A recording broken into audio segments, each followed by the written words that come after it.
बोलो राधे राधे। सतकथा में आज की कथा है महाभारत के रण में दुर्योधन का एक ऐसा भाई जिसने पांडवों का साथ दिया। ये भाई कौन था? आखिर पांडवों का साथ क्यों दिया? क्या कारण था? क्या वो युद्ध में मारा गया या फिर नहीं? आइए ये सब कुछ हम जानते हैं और सुनते हैं इस कथा के बारे में। लेकिन जानने से पहले चैनल को सब्सक्राइब कर दें, लाइक और शेयर करें। कौरव कौन थे ये बताने की जरूरत नहीं है। दुर्योधन दुशासन का नाम तो याद ही होगा, लेकिन क्या युयुत्सु को याद कर पा रहे हैं आप? धृतराष्ट्र के पुत्रों में वो अकेले थे जो कुरुक्षेत्र के युद्ध में पांडवों की ओर से शामिल हुए। बहुत वीर थे और जीवन भर उपेक्षित और वंचित ही रहे।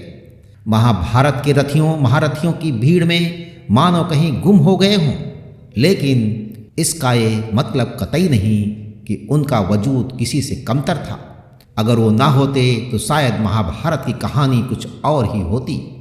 और हाँ, वही अकेले कौरव थे जो कुरुक्षेत्र के युद्ध में मारे नहीं गए थे।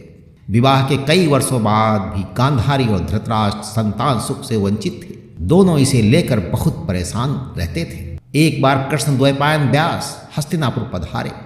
गांधारी ने उनकी खूब सेवा की। बातों बातों में गांधारी ने उन्हें अपने निसंतान होने का दुख बताया। अतिथि सत्कार से खुश महिर्ष व्यास ने उन्हें 100 पुत्रों का वरदान दे दिया। इसके बाद गांधारी गर्भवती हुई। उनकी गर्भावस्था 2 साल तक चलती रही।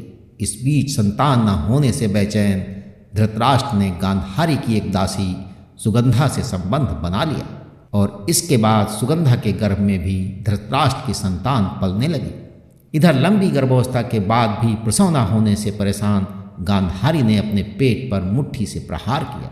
उन्हें प्रसव पीड़ा शुरू हुई, लेकिन किसी संतान की जगह उन्होंने मांस के टुकड़े को जन्म दिया।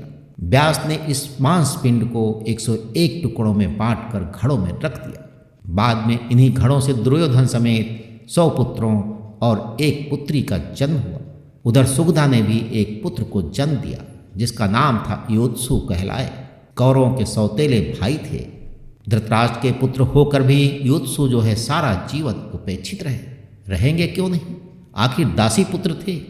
जिस समय कौरव हस्तिनापुर का राज भोग कर रहे थे, उस समय युयुत्सु का जीवन इन सब से दूर अकेलेपन और उपेक्षा में कट रहा था। पूरा जीवन उन्हें मान सम्मान नहीं मिल पाया जिसके वे हकदार थे। वो धर्म के बारे में उनके पास ज्ञान का भंडार था। वो सत्यवादी, परोपकारी और दूरदर्शी माने जाते थे। जिंदगी भर न्याय के रास्ते पर चले।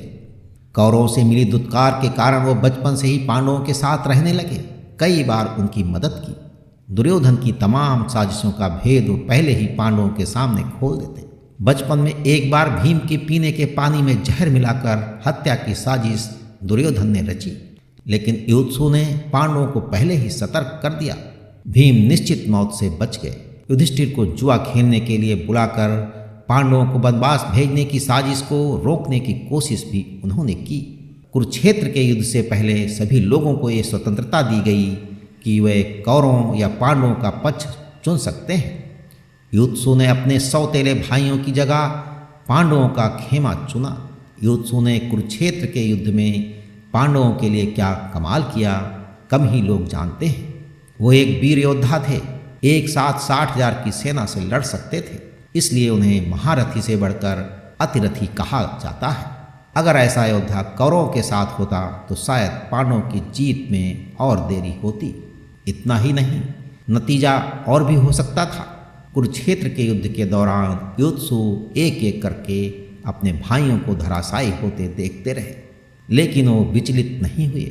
कुरुक्षेत्र के युद्ध के अंत में जीवित रहने वाला एकमात्र धृतराष्ट्र पुत्र थे।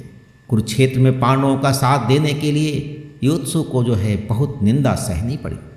युद्ध के बाद हस्तिनापुर लौटने पर कौरव पक्ष के कई लोगों ने उनके साथ दुर्व्यवहार किया। उन्हें हत्यारा और धोखेबाज कहा, पर उन्होंने इस अपमान का तनिक भी विरोध नहीं किया।